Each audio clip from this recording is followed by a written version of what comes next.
How to become a consultant is rather complicated. I don't think people, when they're young, just say, I want to be a consultant. It just kind of happens over time. So I had a corporate job and I would entertain people at restaurants. I started going to the same restaurants, the fancy ones in San Francisco, over and over and over.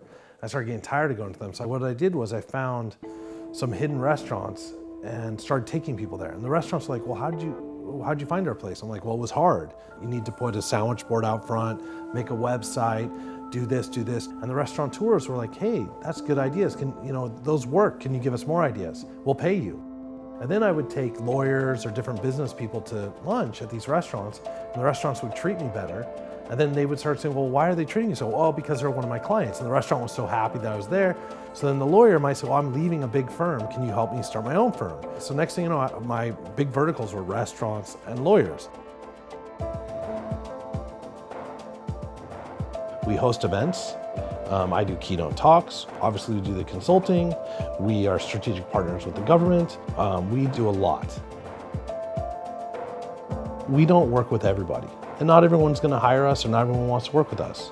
Our most successful clients are the 20% people.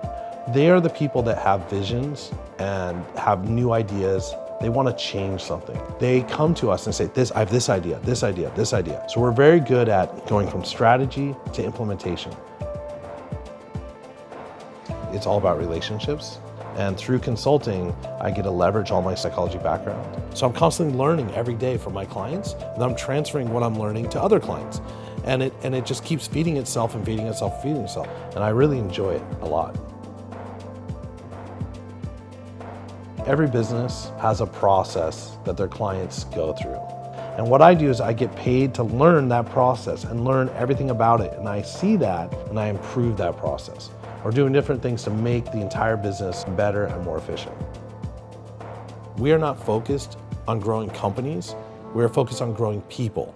And by focusing on growing people and transferring skills to people and implementing new technologies that people can use, we are then growing companies.